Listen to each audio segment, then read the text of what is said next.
Esse é o Fora da Caverna Podcast, o podcast que não é tão animalesco quanto o Podpah e também não é tão chato quanto a conversa com Pedro Bial. Esse não é meu podcast de humor, é um podcast de entrevistas, mas é muito divertido e interessante. Então, se você quer ver uma conversa fora da caixa, assista o Fora da Caverna Podcast. Curta, compartilha, engaje e se corte. Um grande abraço, tamo junto. Cara, eu vou voltar de novo pra sua carreira daqui a pouco, mas eu ia fazer essa pergunta mais à frente, mas é a pergunta que eu pensei em casa. Quando eu encontrar Carlão, eu vou perguntar isso.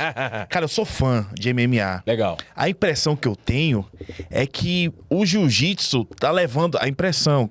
Claro, isso me incomoda, que eu sou fã um pouco pacheco, um pouquinho só. Que o jiu-jitsu tá levando um atraso da galera do Cáucaso. Porque, salvo engano, eu vi você... Acho que você comentou luta de Moicano, não foi com... Sim. E aí você falou que ele tenta derrubar pra próxima posição, algo do tipo... ele se expor. Aí foi dito e feito. Você falou no comentário, quando o Moicano foi tentar levantar, ele pegou. É a luta em cadeia que eles fazem. O grappling em cadeia, né? O jiu-jitsu em cadeia, o wrestling em cadeia, né? Ele vai conectando uma posição na outra e te dá a oportunidade pra você se defender. Porque a sua defesa é o ataque dele, no caso das costas. Sim. Né? Ou você virar de frente pra ele e pega o triângulo de mão. É o jogo do slam. Sim. O Moicano ali, ele foi... Eu acho que o Moicano já tinha estudado aquilo. E é um cara bom de chão, velho. Mas eu acho que ele ficou emocionado. Na verdade, eu acho que foi mais psicológico do que técnico. Tá. Eu acho que o Moicano ficou emocionado com aquela possibilidade de ficar no colo dele. Eu acho que mentalmente, é minha opinião, falei com ele e tal, ele deu lá a opinião dele, mas a minha visão de fora, a minha leitura de tudo que aconteceu, não só da luta, eu procuro... Nesses últimos anos, desde a pandemia, eu tenho mergulhado muito no aspecto mental. Tá. É algo que eu tenho lido muito a respeito, buscado... tenho lido um pouco de Jung, né? A parte de psicanálise. Freud choca um pouco com o que eu penso, mas Jung tem ali, dá para entrar um pouco mais a fundo. Viktor Frankl é um cara que eu tenho lido agora também. Tem a logoterapia, não sei se você... Então, eu tenho... pensando um pouco mais nesse aspecto, né? Fiz alguns cursos na área, leio um pouco mais a respeito dessa parte da psique, da questão mental, né? Da psicologia humana, da forma do homem entender o mundo, de como ele reage, né? Por exemplo, a gente sabe que o cérebro, né? As emoções nos levam a 3 sintomas: congelar, né? O medo, né? Congelar, lutar e fuga.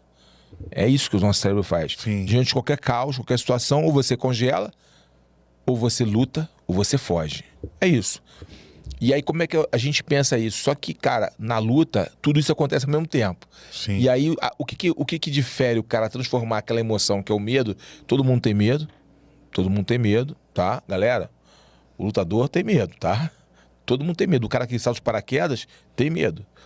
Até o excepcional tem medo, né? Todo mundo tem medo. O medo, ele faz parte do ser humano. É uma emoção.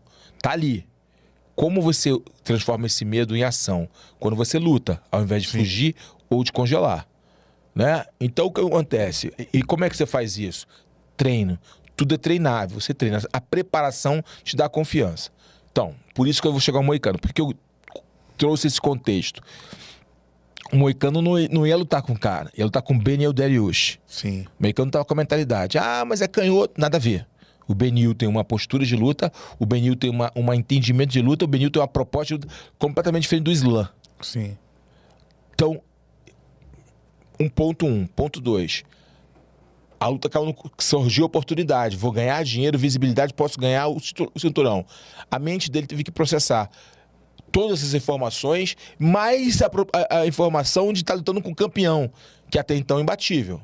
Né? Imbatível no sentido de nunca ter perdido com o cinturão em sua posse. Ele só perdeu uma vez, um nocaute, numa trocação que ele menosprezou o Adriano e tomou um pancada e caiu duro. Porque ele menosprezou o brasileiro. Sim. O Adriano tem mãos pesadas, acho que fosse uma luta mais tranquila. Ele errou na aproximação, o Adriano sempre foi um lutador talentoso e conseguiu o nocaute dele.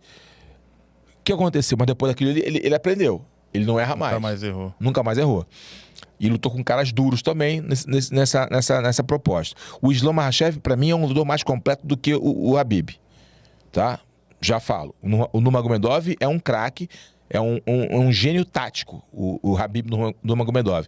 Mas o Islam Makhachev é um cara mais inteligente. É um cara mais melhor, criativo, é um cara mais completo. É um cara que propõe mais a luta. E às vezes por isso que ele dá algumas brechas. É isso que eu ia falar, ele se expõe mais. Se expõe mais. Eu acho que com Topuria ele perderia porque ele ia querer trocar. Ele se e expõe aquele mais. Topuria... E até derrubar o Topuria um pouco mais difícil. Mas esse matchup aí, a gente pode até discutir ele, né? Esse casamento. Em relação a isso, aí finalizando ali essa minha ideia sobre o Moicano. Acho que ele não se preparou mentalmente para as possibilidades do Islam. Ele achava que conhecia o Islam. Sim. E o Islam mostrou para ele que não. Ele começou bem. Aí o Islam, opa, ele tá focado, ele tá bem em pé. Vou mudar o game agora. Ele mudou o game. E aí ele não esperava que o Islam fosse tão rápido, que o Islam fosse tão perito em derrubar. Ele achou que ele fosse fosse bloquear o Islam. E não conseguiu, porque o Moicano treina com muitos wrestlers de qualidade. Só que aí que tá o lance. O wrestling do Daguestão tem uma diferença. O wrestling do Daguestão é um wrestling que mistura judô, que mistura o sambo, né? Aquela mistura. E mistura o wrestling e mistura jiu-jitsu. Os caras entenderam as dinâmicas de outras modalidades. E o próprio Nurmagomedov, o próprio Islam, treinam muito jiu-jitsu. Porque vieram várias oportunidades para AKA, que tem jiu-jitsu. Inclusive um brasileiro, né? O Leandro Vieira. Treinaram muito ali jiu-jitsu. Então os caras aprenderam muita coisa de jiu-jitsu. E aplicam esse wrestling da questão acoplado às informações que ele tem. Então, meu amigo, uma coisa, eu treino boxe.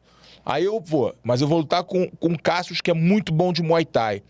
Eu tenho que evoluir. Eu vou pra Tailândia. Sim. Aí eu uso o meu boxe, entendimento, conhecimento das ferramentas do Muay Thai. Opa, eu posso não usar o Muay Thai, mas eu sei o que é o Muay Thai, consequentemente eu posso me defender dele. Sim. Quando eu não conheço nada, eu fico vulnerável. As minhas defesas são o quê? Vulneráveis. Quando eu conheço meu oponente, minhas defesas são o quê? São o quê? Sólidas. Sim. Não é? Isso. Sun Tzu já falaria isso em outra forma, em Arte da Guerra. Sim. Né? Você tem que conhecer seu inimigo. Né? Se você só se conhece, você vai perder.